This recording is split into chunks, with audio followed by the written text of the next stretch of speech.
Hi everybody. Now hopefully we are going to have some fun, and we have 5 volunteers who are going to take us through their picks for the shipping industry, etc., etc. So I think we're just going to start straight down the table to get everybody started. If you could either say something that you're interested in, a stock pick, a market that you think is going to do well. If you've got a market you think is going to do especially badly, that's good too. In a stock that could be controversially badly, that would be great. So let's start, Ken. Hi, I'm Ken Hoexter from Bank of America. I cover air freight and surface transportation and shipping. I've been on the panel with Mr. Bugbee many times, but a long time ago, so appreciate you having me back. I guess we are most excited about product carriers. There's nothing I love more than product carriers. I was told that my seat would fall down if I didn't answer that in that particular way. No, just look, we think obviously what's going on in the shipping market right now is, obviously exciting times. I don't know what the right word is. Really special times in terms of what you're seeing, right? Just where you've got in the product and crude side, you've got a relatively low order book, but and lengthening ton-mile demand, and so you can see that in the rates. The question that we debate back and forth, right, is how long that lasts for and how early do investors start to discount when they start to see a rising order book on stock prices. But still a very really great time for the companies to delever. It's taken us a decade to get here. I think we saw a ton of IPOs in the mid-90s or mid-2000s, mid-2000s, where we had so many IPOs, and we're finally kind of getting to the other side of that, where you've gotten the deleverage from when they were all penny stocks a couple of years ago. So these are, like I said, exciting times for the sector. The container side is going through a different pace, where you've just got such an abnormally high order book that you're, even with what's going on in the Red Sea and the lengthening length of hauls, you've seen rates come all the way back down today, I think, to where they were almost back before some of these issues crept up. So obviously a much disparity between the market. But look forward to the panel. Robert, appreciate you having me. Thank you, Ken. That's pretty close to a 10 out of 10. Pretty close. One caveat there on the order book, 9.5 maybe. Liam. Hi, I'm Liam Burke. I'm with B. Riley Financial. This is my second tour with Robert. Hopefully we'll be able to do more. We do like the dry bulk space in particular, but we think you can pick and choose your spots in the container market, despite the fact everything Ken said was true about where short-term rates were going. One of the things I do find interesting about the crises in both the Panama Canal and the Red Sea is the fact that it is being viewed by investors as temporary, and which is a fair comment. What I don't think, or what I'd like to emphasize, is the fact that the cash flows generated by these excess rates, and this is across the board when you're looking at dry bulk tankers and containers, is elevated rates drive excess cash, and across the board, the operators have been using that cash for shareholder-friendly, either returning cash to shareholders or accelerating debt reduction. So rates may be temporary, Lord knows for how long, but we've got good cash flow here. Great. Frode? Yeah. Frode Morkedal. I'm from Clarksons Securities. I like tankers. I like dry bulk. I don't like LPG. Car carriers is not on the list either. So like in tankers, if you're going topics or, yeah? Whatever you want to do. It's your time. It's your rope that you could hang yourself by. Well, let's say crude tankers, I would say DHT or Frontline. Very good 2 picks. Even if the stocks are up a lot since the bottom, the stock market is not pricing in that much in terms of day rates, actually. I was looking at DHT. If you buy it today and you assume like a normalized earnings multiples, you don't have to believe in more than 45,000 per day in VLCCs. Frontline is a bit more expensive, but it's similar. 53,000 per day is priced in my reckoning. So meaning that you don't have to believe in more than, let's say, 50,000 per day or higher in order to see higher stock prices. So I think the odds are very good still. Good. So they just need to earn what a tiny, small product tanker needs to earn at the moment then? Product tankers is very good. I mean, I like Scorpio and Hafnia. That's excellent. That's enough. Okay. It's, Omar? Thank you. Omar, Nokta from Jefferies. I will preface by saying also Scorpio is one of our top picks. I think, we across the board, we like tankers for sure. We like LPG. But I think dry bulk is the one that we think is most interesting. Clearly, it's been on a tear this year, and it started to emerge in September, October last year. But I think what's most interesting is that dry bulk has improved. We had a very strong fourth quarter beyond expectations. 1Q's off to a better start than anyone anticipated. But I think what's most interesting is even though the stocks have done well, it doesn't feel like the sector is owned. Talking with institutional investors, it's a sector that I think is the best is yet to come in terms of valuation, especially as the companies all start to report earnings. For the next couple of quarters, they're going to start screening better, and I think you're going to attract a wider investor audience as the year progresses. Oh, I feel like I need to say something different. Dude. Yeah, that's just how I am. But so I generally agree with everything that's been said. I would say if I was, a few months ago I wrote this report where I outlined 5 stocks that I think could triple in 3 years. Now, it would be asinine to say that any shipping stock is going to do anything in 3 years because that would be just a pure guess. However, I think if you broaden or a little elastic with your definition of shipping, there are some interesting things. One that was on my list that you might appreciate was Cadeler, which is offshore wind. I think that has real long-term growth potential. And offshore drilling, I think, is, again, not really shipping, but early stages of a longer-term development. So how's that for different? I think that's great. Yeah. It's very good. I just wanted to pick up this difference you two have on the LPGs. So who's going to defend their position first and the other can follow? All right. Do I talk the bullish part and you do the bearish? Yeah. All right. I think, LPG had a fascinating year last year, driven by U.S. exports growing 20%, completely sucked in all the new build capacity that the market was afraid of. You've had the Panama Canal situation sort of exacerbated the tightness in the market. But what we think is interesting is the U.S. liquids are continuing to grow at a high rate. The U.S. crude production has liquids coming with it. U.S. natural gas is too wet. There's liquids there. All that needs to export. The U.S. has peaked in terms of propane and LPG consumption. That happened years ago. So every incremental barrel of LPG doesn't have a home in the U.S. It has to get moved. And so I think exports this year so far are running at up 6% relative to last year. The fleet's growing 6% this year, and we're just now exiting the soft part of the U.S. export season.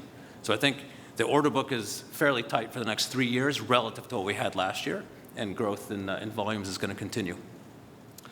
Okay, I disagree. So if you look at the U.S.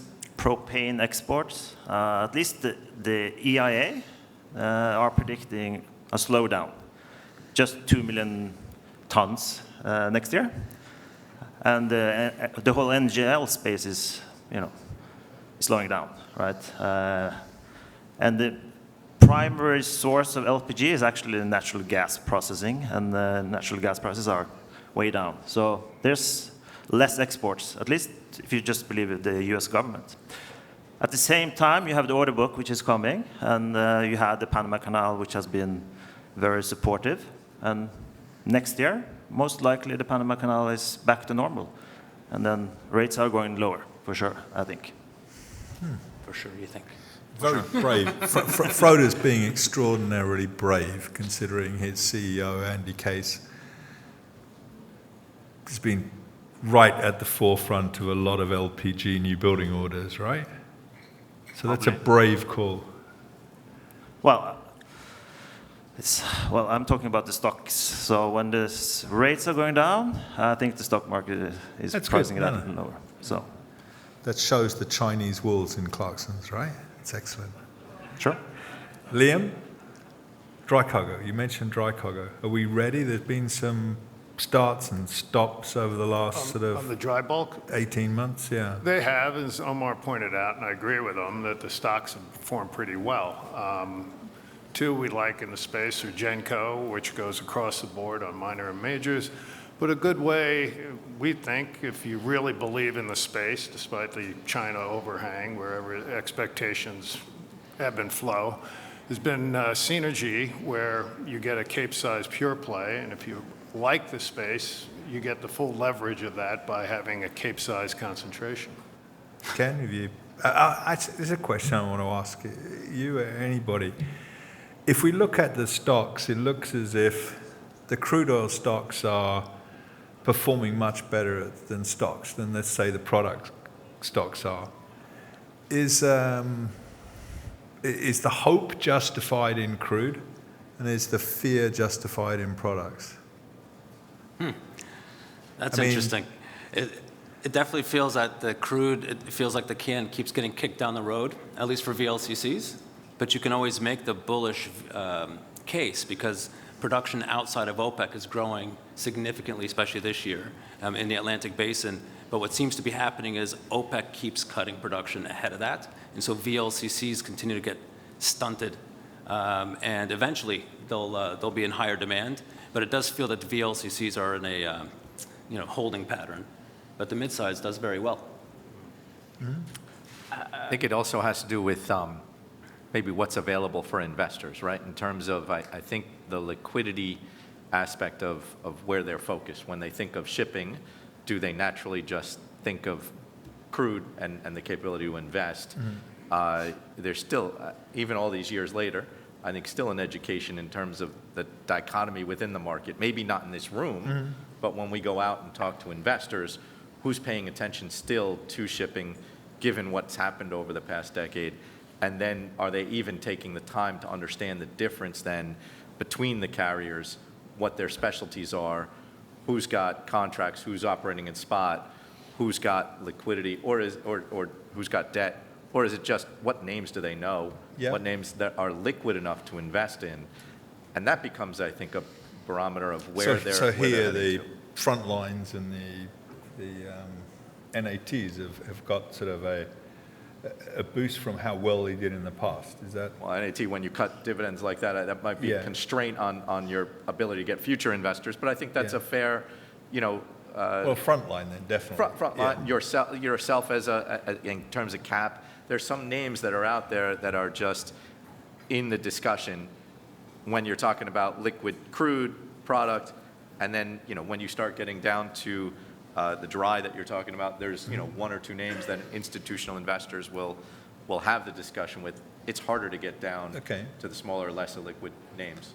So someone mentioned it earlier today, but I can't actually remember the last kind of new company that went public in shipping. I mean, the 2000s, there were like loads by this point. 2, 3, 4, 5, it almost.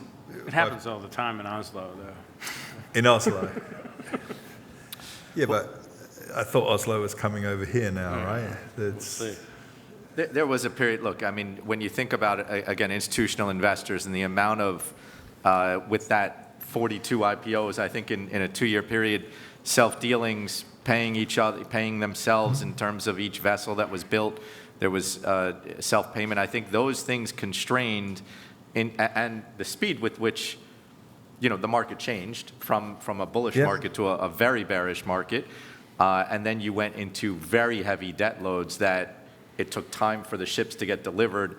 And then you thought you'd quickly pay down some of the debt. And everybody was then figuring out, how do I refinance what was on my balance sheet? So it took even longer. You were further down the value chain as an equity holder. I think that scarred a lot of ability to access a lot of investors.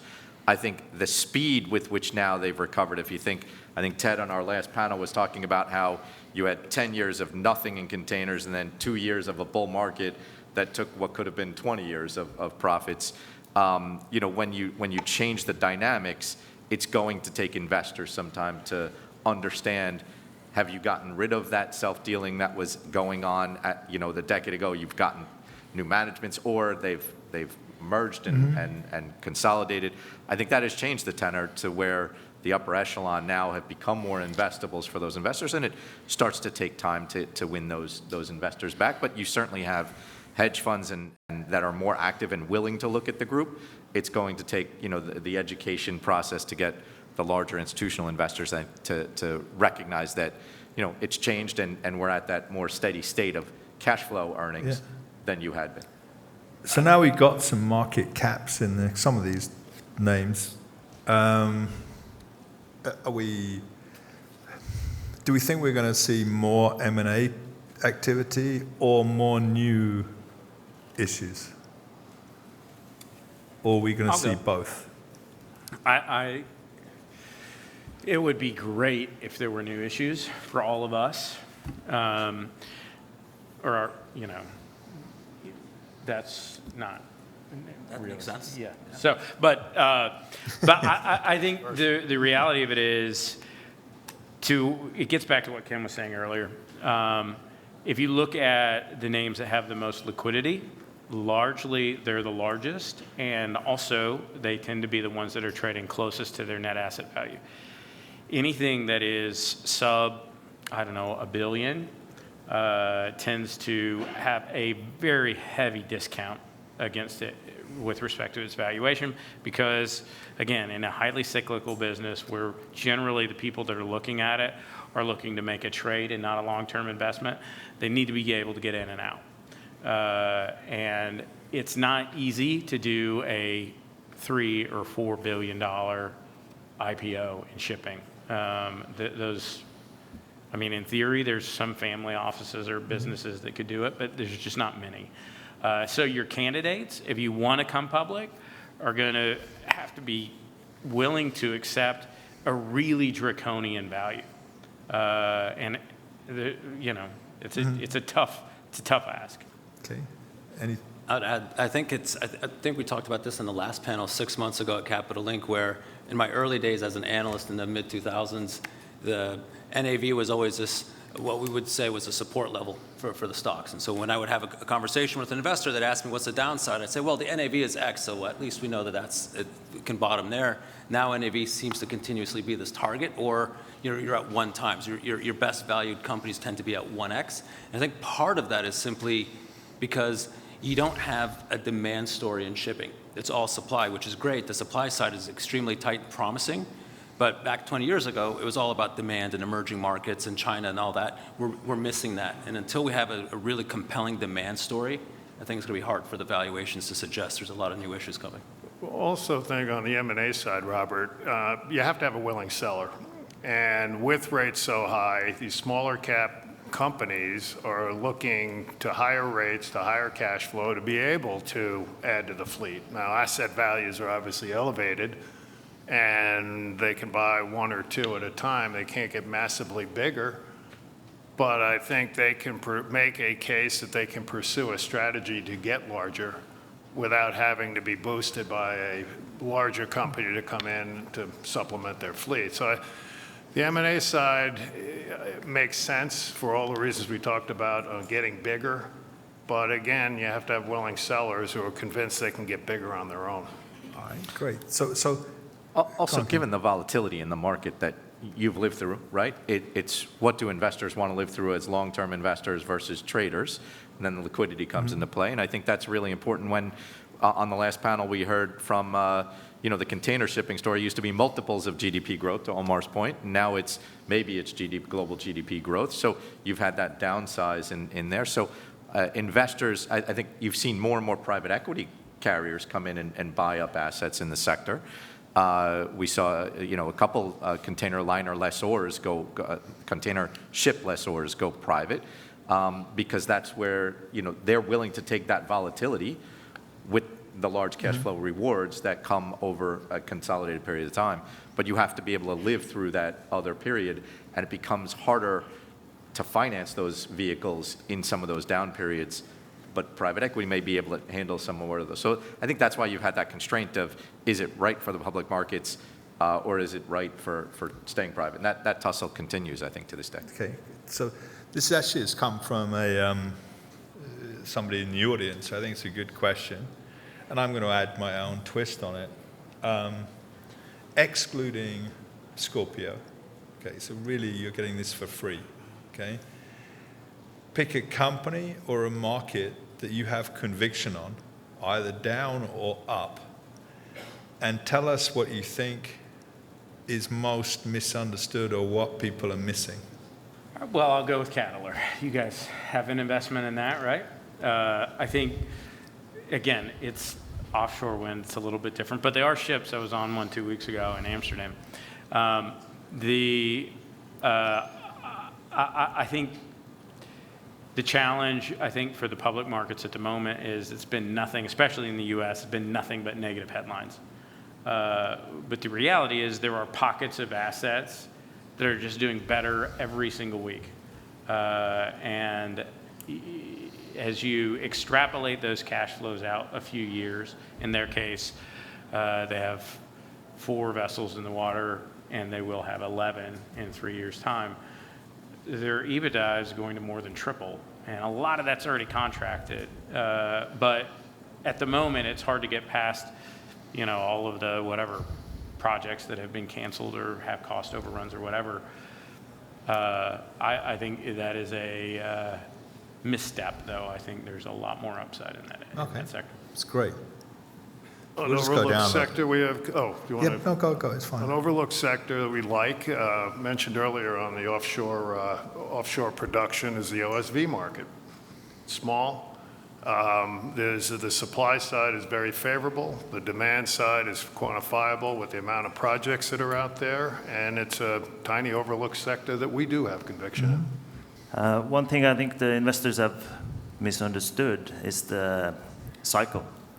Like, take tankers again. I just want to, for those people who don't know you, Frode, you've been really out there, right over the edge, skis over the edge on the product and the crude market, which I commend you for. Thank you. So you've been right there, so you've got the right to go for it now, right? Yeah, sure. So let's say, if you look at the VLCCs, again, I can take the products afterwards, but... it's okay, I know. You have to go back to Oslo and tell John Frederickson that you did good for the boys. It's okay. You have just 1 new build coming this year and 5 next year. And everybody's very short-sighted. Like, nobody is really willing to believe that this cycle has legs, if that's the right word. But if you have just 5 or 6 ships coming over the next 2 years, and if you look at the demand side, 1 million barrel per day from US Gulf is 57 ships to be exact, if it goes to China. And just if you look at the Q1 this year, the IEA predicts that the US Gulf or Atlantic, so US, Brazil, Guyana, are going to produce 1 million barrel per day more from Q1 to Q2. Right, so that's 57 ships. There's no ships coming in the meantime. So what happens to day rates when there are no ships available?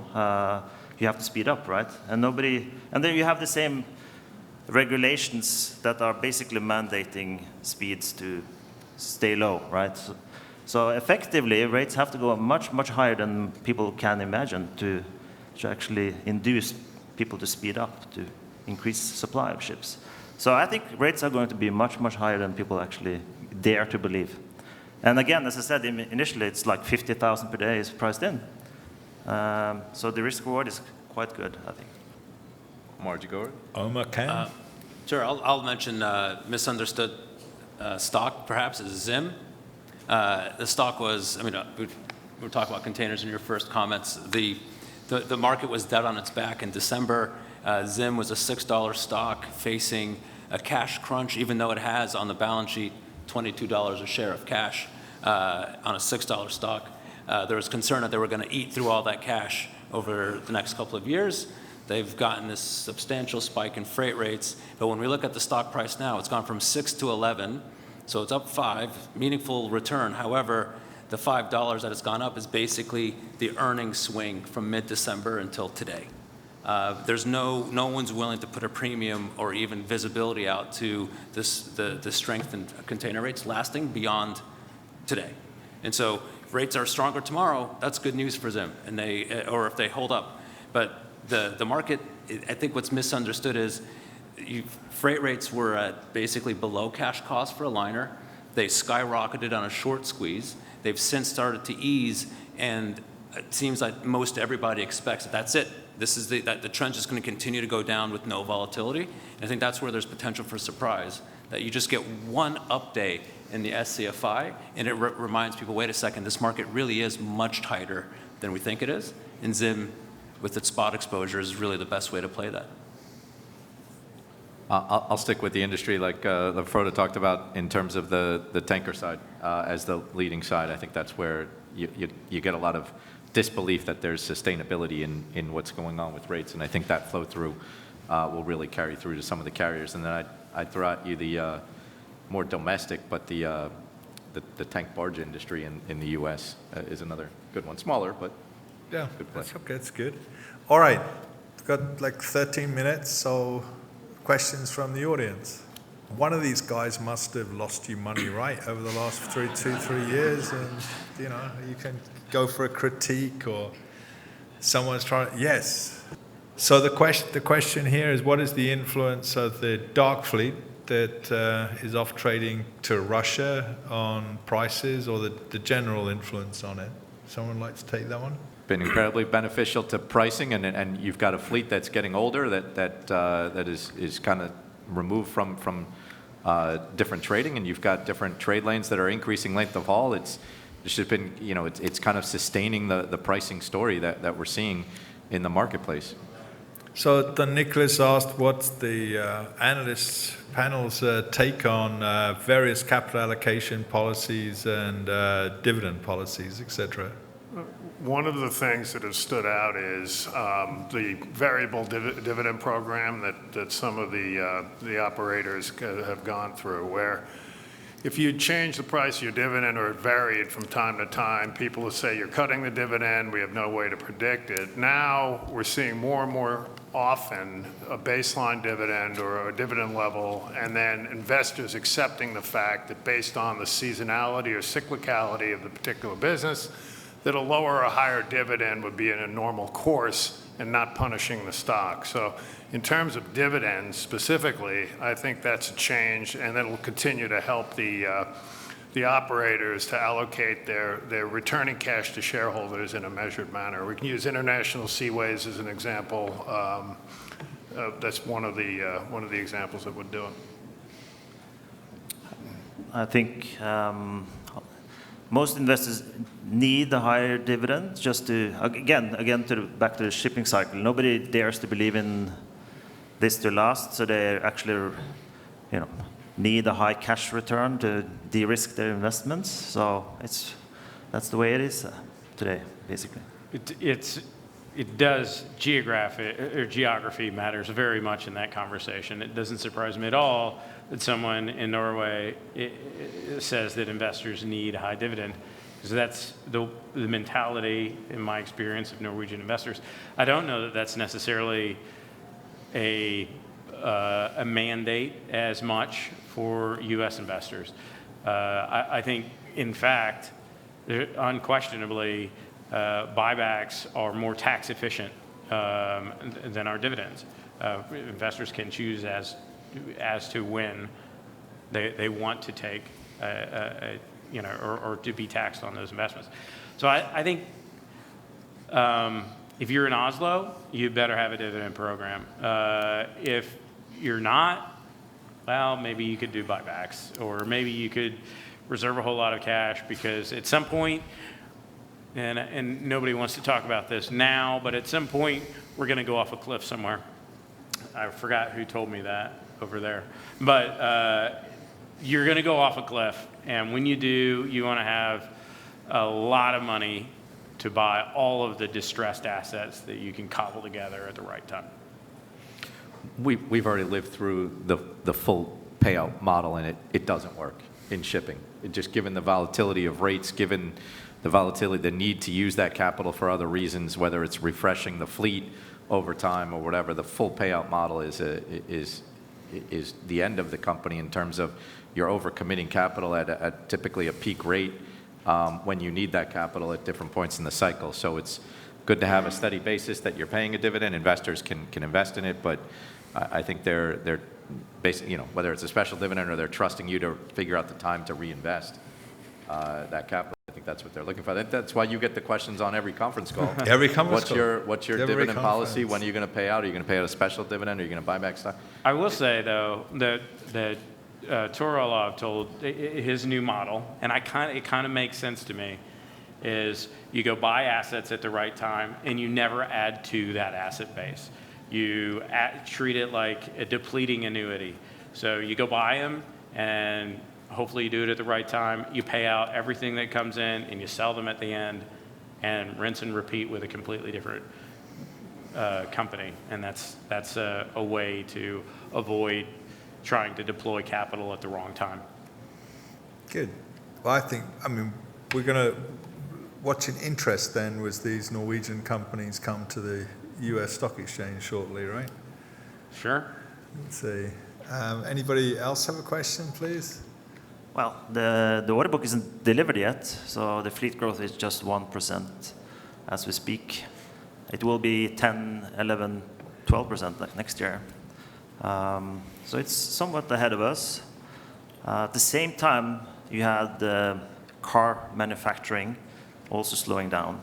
So it's been a big ramp up already from the COVID area. So you don't have much growth going forward. I think the consensus according to the S&P, which did a survey of the manufacturing, is like 3% growth in car production and also exports, so by definition. So you have a quite meaningful slowdown in car exports at the same time as you have fleet ramping up. And add on the new EU tariffs that they are proposing. It's not looking that good. Yeah, we don't know the tariffs yet, but so one thing that most people are bullish on is that they have these long-term contracts with the OEMs, but history has shown that those contracts are not very long-lasting when things change. Okay, we just have a couple of minutes left. So what do you, if you take the markets that you're most bullish in, what do you think could go wrong? What are you most worried about for the next year? The only thing that could go wrong in tankers is the oil price, for some reason, going down a lot. Then that would change things. The OSV market, a lower oil price makes the offshore projects less economic. Some hard decisions have to be made. That would put a risk to it. In terms of the dry bulk, China is always a wild card.